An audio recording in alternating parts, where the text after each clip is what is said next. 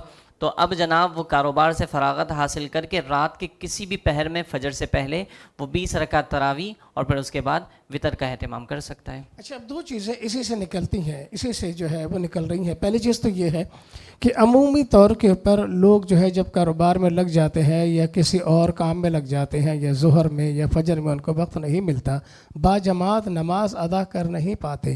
باجماعت ادا نہ کرنے کی صورت میں نماز کے حوالے سے کیا حکم ہے، اور جو اپنی انفرادی نماز وہ کسی بھی وقت میں پڑھ رہے ہیں اس حوالے سے کیا حکم ہے، اس کا اجر کیا ہے باجماعت نماز کا، اور جو انفرادی نماز وہ گھر میں پڑھ رہے ہیں یا اپنے کاروباری جگہ کے اوپر پڑھ رہے ہیں اس کا اجر کیا ہے، اس حوالے سے ارشاد فرمائیے گا. باجماعت نماز پڑھنا یہ واجب ہے. واجب ہے. ناظرین، بہت بڑی بات ہے یہ. دیکھیں، اس بات کو آپ اپنے پلے میں باندھ لیں کہ واجب کا لفظ جو ہے وہ تقریباً فرض کے برابر کیا سمجھا جاتا ہے. تو باجماعت نماز جو ہے وہ واجب ہے. بعض لوگ اس بات کی گردانی کرتے ہیں اور وہ یہ کہتے ہیں، صرف خالی اتنا کہہ دیتے ہیں کہ باجماعت نماز اگر ادا نہیں ہوئی ثواب میں تھوڑی سی کمی واقع ہو جائے گی، لیکن ہماری نماز جو ہے وہ مکمل ہو جائے گی. جی آگے. جی بالکل، نماز مکمل ہو جائے گی، لیکن کیونکہ اگر کوئی عذر نہیں ہے تو جماعت ترک کرنے سے بندہ گنہگار ہوگا، کیونکہ واجب کا درجہ بالکل فرض کے بعد ہے، اور فرض اگر کوئی ادا نہیں کرتا تب بھی گنہگار ہوگا. واجب اگر کسی عذر کی وجہ سے اس نے چھوڑ دیا تو امید ہے کہ اللہ تبارک و تعالیٰ اسے معاف فرمائے گا، لیکن جانتے بوجھتے کوئی عذر نہیں ہے اور پھر وہ چھوڑ رہا ہے تو ایسی صورت میں واجب کے ترک پر بھی گنہگار ہوگا.